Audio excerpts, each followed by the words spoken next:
सुनीता और मैं बचपन में एक दूसरे की परछाई थी। स्कूल के दिनों में हम दोनों ने हर खुशी हर गम साथ बांटे थे।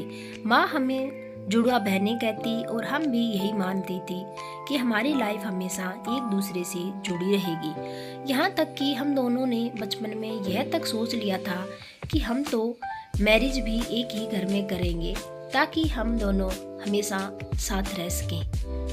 समय बीता, कॉलेज खत्म हुआ, फिर मेरी लाइफ में सिद्धार्थ आ गए। प्यार हुआ, शादी तय हुई और सबसे पहले मैंने सुनीता को यही खबर सुनाई। वह बहुत खुश हुई। मैंने सिद्धार्थ को पहले उससे मिलवाया। मुझे लगा था कि उसे पसंद आ गया तो फिर मैं बेझिझक शादी के लिए हाँ कर सकती हूँ, और जब उसने उसे पसंद कर लिया तब मैंने भी हाँ कर दी। मैं चाहती थी कि मेरी सबसे अच्छी दोस्त, मेरा लाइफ पार्टनर एक दूसरे के अच्छे फ्रेंड बन जाए, और हुआ भी वही। शादी के बाद भी सुनीता का हमारे घर आना जाना लगा रहा। सिद्धार्थ उससे खुलकर बातें करते और हंसी मजाक करते, और यह सब देखकर मैं खुश होती थी। पर मुझे क्या पता था कि शादी के बाद, सिद्धार्थ के आने के बाद मुझ में बदलाव हो जाएंगे। धीरे धीरे वह हंसी मजाक मेरे दिल में अजीब सी चुंबन पैदा करने लगी। एक दिन जब मैं रसोई में काम कर रही थी तो ड्राइंग रूम में उसकी हंसी की आवाज आई। सिद्धार्थ और सुनीता किसी बात पर जोर जोर हंस रहे थे। मैं ठिठक गई। मेरी समझ में नहीं आया कि मुझे क्यों बुरा लग रहा है। आखिर वह मेरी सबसे अच्छी दोस्त थी। फिर भी मेरे भीतर कुछ खटकने लगा था। पहले तो मैंने इसे नजरअंदाज किया, लेकिन जैसे जैसे समय बीता यह जलन गहराई लगी। जब भी मैं देखती कि सिद्धार्थ और सुनीता मजाक कर रहे हैं, पुरानी यादों में खो रहे हैं, तो मेरे अंदर एक अजीब सी बेचैनी घर करने लगती। शादी के बाद एक दूसरे से ज्यादा करीब आ रहे थे और उनके बीच में फालतू में अपने आप को महसूस कर रही थी। यह सब सोचकर मैं खुद पर झुंझला जाती। फिर एक दिन सुनीता का जन्मदिन आया। उसने मुझे पार्टी में बुलाया, लेकिन मैंने बहाना बना दिया। मैं जानती थी कि सिद्धार्थ जरूर जाएंगे। रात को जब सुनीता के साथ सिद्धार्थ लौटे तो मैं अपने अंदर के गुस्से को रोक नहीं पाई। गुस्से में कहा, मुझे लगता है तुम्हारी पत्नी मैं नहीं, यह है। मुझसे ज्यादा तो तुम उसके साथ समय बिताते हो। वो दोनों मेरी यह बात सुनकर दंग रह गए। सुनीता को पता था कि मैंने यह मजाक में नहीं कहा। वो बिना कुछ कहे चुपचाप वहाँ से चली गई।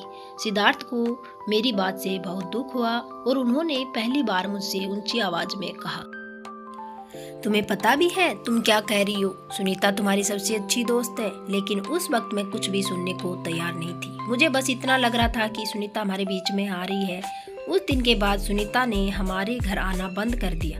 कोई फोन नहीं, कोई मैसेज नहीं। सिद्धार्थ कुछ दिन तक मुझसे नाराज, कुछ पहले जैसा हो गए। मुझे लगा मैंने सही किया। सुनीता का न आना मेरे लिए राहत की बात थी। करीब 1 साल बीत गया। मेरी लाइफ बिजी थी। इस दौरान ना कभी सिद्धार्थ ने ना मैंने सुनीता के बारे में कोई बात की। उसका फोन नहीं आता था। फिर एक दिन अचानक दरवाजे की घंटी बजी। मैंने दरवाजा खोला तो सामने उसके हाथ में शादी का कार्ड था। मैं तेरी शादी में आई थी, तुझे बुलाना तो मेरा फर्ज था, लेकिन सच कहूँ बुलाना नहीं चाहती थी। सिद्धार्थ ने कहा कि पुरानी बातें छोड़ो।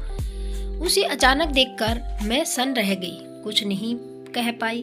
फिर उसने एक हल्की सी मुस्कान के साथ कहा, शायद अब शादी के बाद तुझे पता चले कि उस वक्त तू क्या सोच रही थी। वह जा रही थी, लेकिन मैंने उसे रोका और गले लगाया। उसने भी ज्यादा समय नहीं लगाया और मना लिया और मान गई। मेरे साथ बैठकर फिर बहुत बातें की। उसकी शादी में खूब धमाल मचाने वाली हूँ। सुनीता ने और मेरे पति ने मुझे समझाया। उन्हें गले लगा कि ऐसी बातें किसी के मन में भी उठ सकती हैं। अगर हमें रिश्ते बचाने और निभाने होते हैं तो एक दूसरे को अच्छे से समझना होता है, चाहे वो दोस्ती हो या प्यार। आपको यह कहानी कैसी लगी हमें कमेंट कर जरूर बताएं। तो बने रहिए हमारे साथ और हमारे प्रयास को सफल बनाइए, और कमेंट करके जरूर बताना नेक्स्ट स्टोरी किस पे बनाएं। Thanks for watching my video. तो चैनल को सब्सक्राइब कीजिए।